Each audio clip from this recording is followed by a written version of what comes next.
بسم اللہ الرحمن الرحیم۔ السلام علیکم۔ سیرت النبی صلی اللہ علیہ وآلہ وسلم۔ عنوان: اللہ ہمارے ساتھ ہے۔ اس طرح انہوں نے تمام سوراخ بند کر دیے مگر ایک سوراخ رہ گیا اور اس میں سانپ تھا۔ حضرت ابوبکر صدیق رضی اللہ تعالی عنہ نے اس سوراخ پر اپنی ایڑی رکھ دی۔ اس کے بعد حضرت صلی اللہ علیہ وآلہ وسلم غار میں داخل ہوئے۔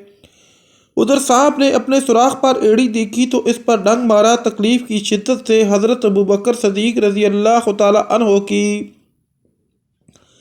آنکھوں سے آنسو نکل پڑے، لیکن انہوں نے اپنے منہ سے آواز نہ نکلنے دی، اس لیے کہ اس وقت حضرت صلی اللہ علیہ وآلہ وسلم ان کے زانوں پر سر رکھ کر سو رہے تھے۔ حضرت ابوبکر صدیق رضی اللہ تعالی عنہ نے سانپ کے ڈسنے کے باوجود اپنے جسم کو ذرا سی بھی حرکت نہ دی، نہ آواز نکالی کہ کہیں حضور صلی اللہ علیہ وآلہ وسلم کی آنکھ نہ کھل جائے۔ تاہم آنکھ سے آنسو نکلنے کو وہ کسی طرح نہ روک سکے۔ وہ حضور صلی اللہ علیہ وآلہ وسلم پر گرے۔ ان کے گرنے سے حضور صلی اللہ علیہ وآلہ وسلم کی آنکھ کھل گئی۔ آپ صلی اللہ علیہ وآلہ وسلم نے حضرت ابوبکر صدیق رضی اللہ تعالی عنہ کی آنکھوں میں آنسو دیکھے تو پوچھا، ابو بکر کیا ہوا؟ انہوں نے جواب دیا، آپ پر میرے ماں باپ قربان، مجھے سانپ نے ڈس لیا ہے۔ آپ صلی اللہ علیہ وآلہ وسلم نے اپنا لباب دہن سانپ کے کانٹے کی جگہ پر لگا دیا۔ اس سے تکلیف اور زہر کا اثر فوراً دور ہو گیا۔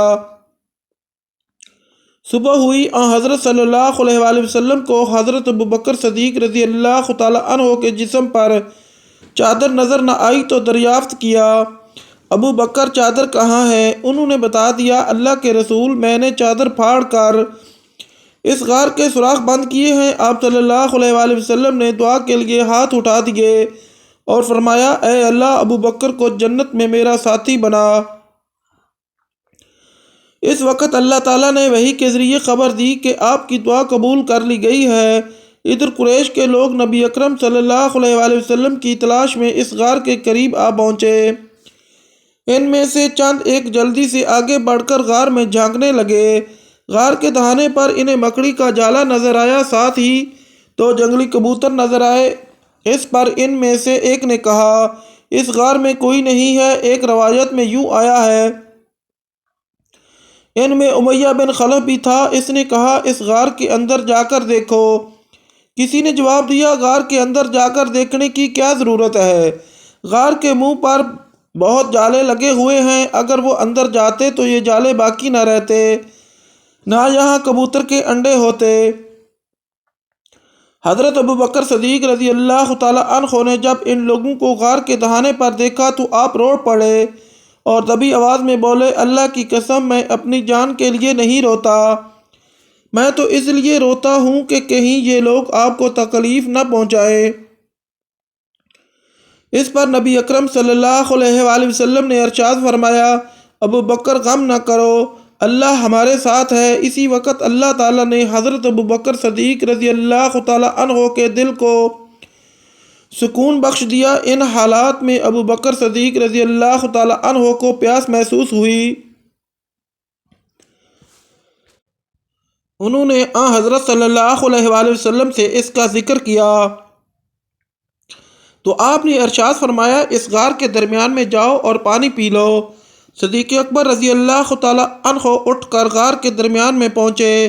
وہاں انہیں اتنا بہترین پانی ملا کہ شہد سے زیادہ میٹھا، دودھ سے زیادہ سفید اور مشک سے زیادہ خوشبو والا تھا۔ انہوں نے اس میں سے پانی پیا۔ جب وہ واپس آئے تو حضرت صلی اللہ علیہ وآلہ وسلم نے ان سے فرمایا، اللہ تعالیٰ نے جنت کی نہروں کے نگران فرشتے کو حکم فرمایا کہ اس غار کے درمیان جنت الفردوس سے ایک چشمہ جاری کر دیں تاکہ تم اس میں سے پانی پی سکو۔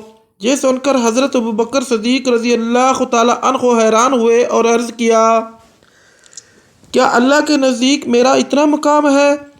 آپ صلی اللہ علیہ وآلہ وسلم نے ارشاد فرمایا، بلکہ اے ابو بکر، اس سے بھی زیادہ ہے۔ قسم ہے اس ذات کی جس نے مجھے حق کے پیغام کے ساتھ نبی بنا کر بھیجا ہے، وہ شخص جو تم سے بغض رکھے جنت میں داخل نہیں ہوگا۔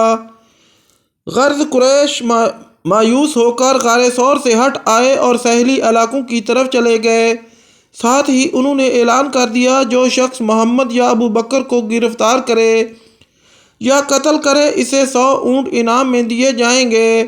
آپ صلی اللہ علیہ وآلہ وسلم اور ابو بکر صدیق رضی اللہ تعالیٰ عنہ اس غار میں 3 دن تک رہے۔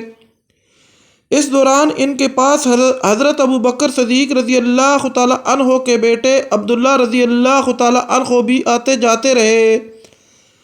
یہ اس وقت کم عمر تھے مگر حالات کو سمجھتے تھے۔ اندھیرا پھیلنے کے بعد یہ غار میں آ جاتے اور منہ اندھیرے فجر کے وقت وہاں سے واپس آ جاتے۔ اس سے قریش یہ خیال کرتے کہ انہوں نے رات اپنے گھر میں گزاری ہے۔ اس طرح قریش کے درمیان دن بھر جو باتیں ہوتی یہ ان کو سنتے اور شام کو حضرت صلی اللہ علیہ وآلہ وسلم کے پاس پہنچ کر بتا دیتے۔ حضرت ابو بکر صدیق رضی اللہ تعالیٰ عنہ کے ایک غلام حضرت عامر بن فخیرہ رضی اللہ تعالیٰ عنہ تھے۔ یہ پہلے طفیل نامی ایک شخص کے غلام تھے۔ جب یہ اسلام لے آئے تو طفیل نے ان پر ظلم ڈھانا شروع کر دیا۔ اس پر حضرت ابو بکر صدیق رضی اللہ تعالیٰ عنہ نے اس سے انہیں خرید کر آزاد کر دیا۔ یہ حضرت ابو بکر صدیق رضی اللہ تعالیٰ عنہ کی بکریاں چرایا کرتے تھے۔ یہ بھی ان دنوں غار تک آتے جاتے رہے۔ شام کے وقت اپنی لکڑیاں لے کر وہاں پہنچ جاتے اور رات کو وہیں رہتے۔ صبح منہ اندھیرا حضرت عبداللہ رضی اللہ تعالیٰ عنہ کے جانے کے بعد یہ بھی وہاں سے اپنی بکریاں اس راستے پر واپس لاتے تاکہ ان کے قدموں کے نشانات مٹ جائیں۔ ان 3 راتوں تک ان کا برابر یہی معمول رہا۔ یہ ایسا حضرت ابو بکر صدیق رضی اللہ تعالیٰ عنہ کی ہدایت پر کرتے تھے۔ حضرت عبداللہ رضی اللہ تعالیٰ عنہ کو بھی حضرت ابو بکر صدیق رضی اللہ تعالیٰ عنہ نے ہی یہ حکم دیا تھا کہ وہ دن بھر قریش کی باتیں سنا کریں اور شام کو انہیں بتایا کریں۔ عامر بن فہیرہ رضی اللہ تعالیٰ عنہ کو بھی ہدایت تھی کہ دن بھر بکریاں چرایا کریں اور شام کو غار میں ان کا دودھ پہنچایا کریں۔ حضرت ابو بکر صدیق رضی اللہ تعالیٰ عنہ کی بیٹی اسما رضی اللہ تعالیٰ عنہ بھی شام کے وقت ان کے لیے کھانا پہنچاتی تھیں۔ ان 3 کے علاوہ اس غار کا پتہ کسی کو نہ تھا۔ 3 دن اور رات گزرنے پر حضرت صلی اللہ علیہ وآلہ وسلم نے حضرت اسما رضی اللہ تعالیٰ عنہ سے فرمایا، اب تم علی کے پاس جاؤ، انہیں غار کے بارے میں بتا دو اور ان سے کہو وہ کسی رہبر کا انتظام کر دیں۔ آج رات کا کچھ پہر گزرنے کے بعد وہ رہبر یہاں آ جائے۔ چنانچہ حضرت اسما رضی اللہ تعالیٰ عنہ سیدھی حضرت علی رضی اللہ تعالیٰ عنہ کے پاس آئیں۔ انہیں آپ صلی اللہ علیہ وآلہ وسلم کا پیغام دیا۔ حضرت علی رضی اللہ تعالیٰ عنہ نے فوراً اجرت کا ایک رہبر کا انتظام کیا۔ اس کا نام ارقیت بن عبداللہ لیثی تھا۔ یہ رہبر رات کے وقت وہاں پہنچا۔ نبی اکرم صلی اللہ علیہ وآلہ وسلم نے جو ہی اونٹنی کی بلبلانے کی آواز سنی، آپ فوراً ابو بکر صدیق رضی اللہ تعالیٰ عنہ کے ساتھ غار سے نکل آئے اور رہبر کو پہچان لیا۔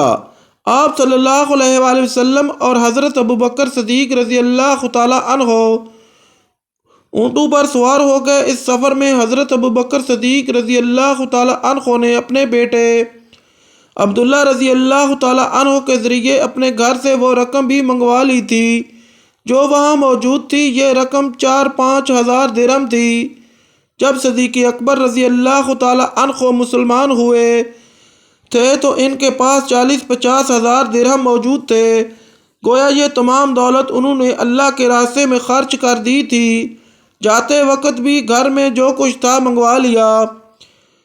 ان کے والد ابو قحانہ رضی اللہ تعالیٰ عنہ اس وقت تک مسلمان نہیں ہوئے تھے۔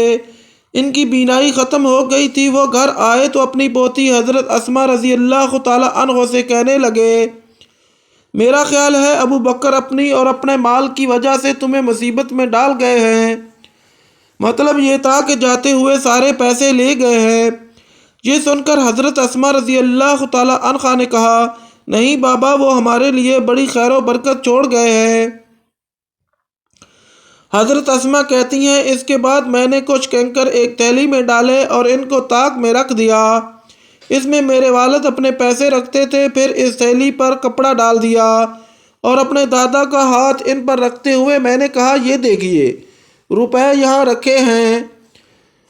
ابو کہانہ رضی اللہ تعالیٰ عنہ نے اپنا ہاتھ رکھ کر محسوس کیا اور بولے اگر یہ مال تمہارے لیے چھوڑ گئے ہیں تب فکر کی کوئی بات نہیں، یہ تمہارے لیے کافی ہے۔